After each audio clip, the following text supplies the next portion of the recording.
So the first tool that we'll talk about to improve performance is what we call the after action review. Sometimes it's called a debrief or a critique, but the proper term that I'll submit to you is what we call the after action review, or AAR.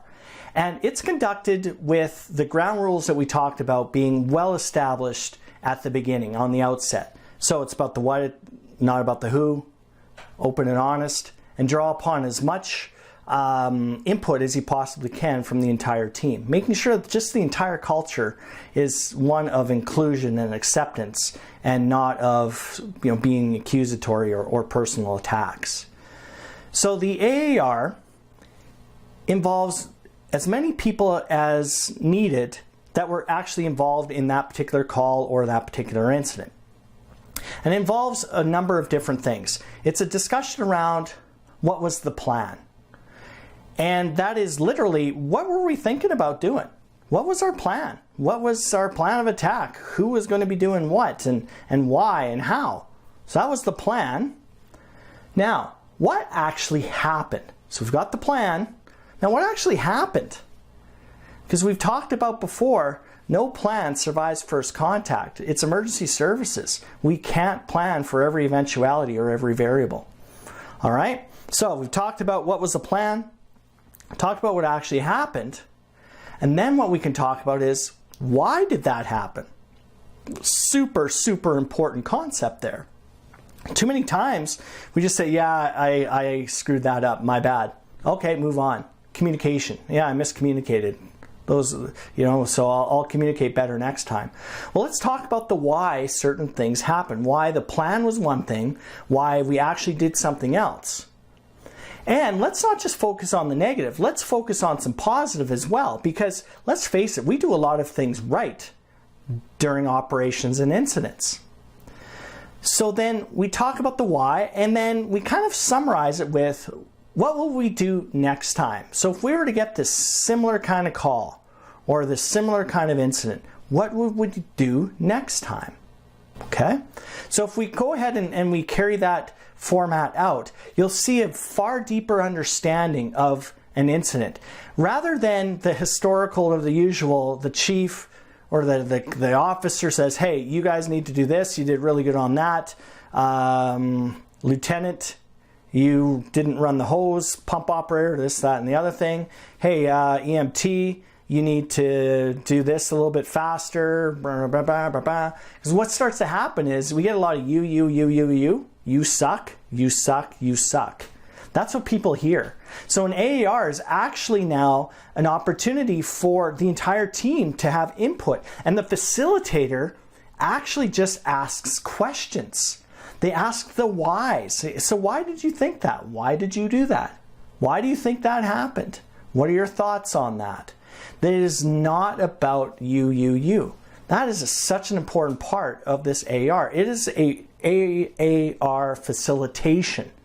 So as an officer or as a leader, avoid the temptation to point fingers and even, hey, you guys did really good on that.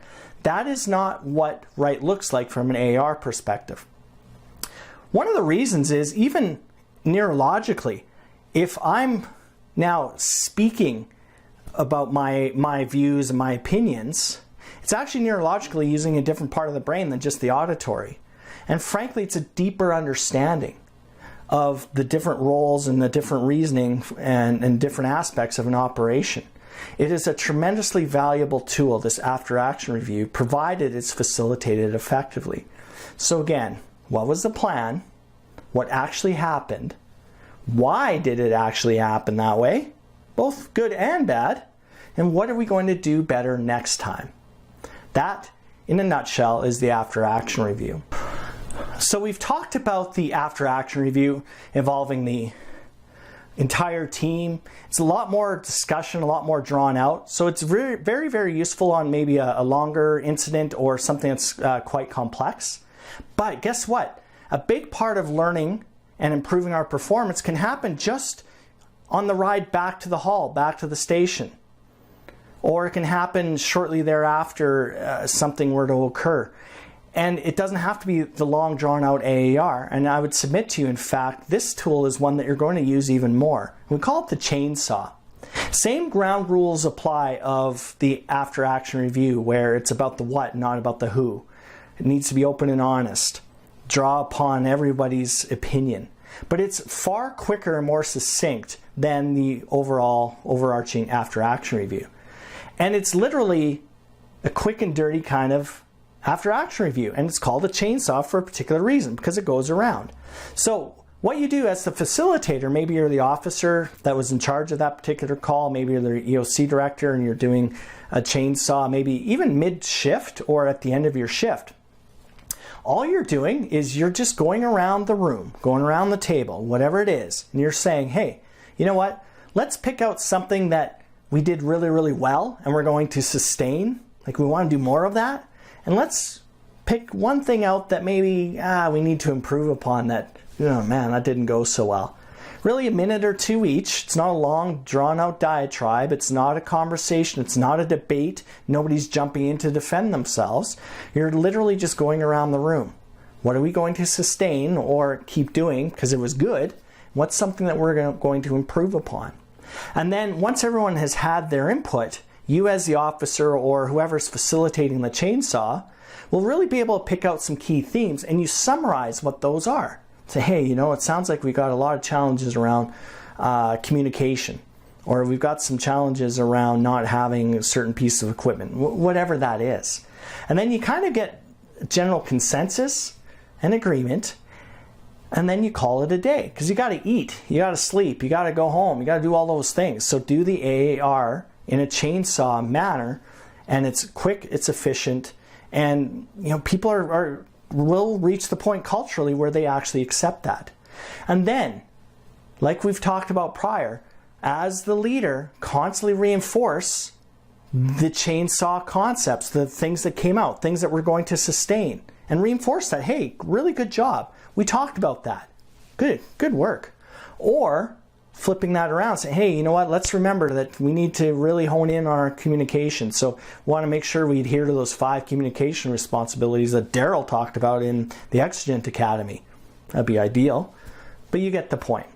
All right. So hopefully you've learned quite a bit from our lessons on how we learn from performance through the after action review, and also the quicker, it's faster, more condensed cousin or brother or sister, the chainsaw.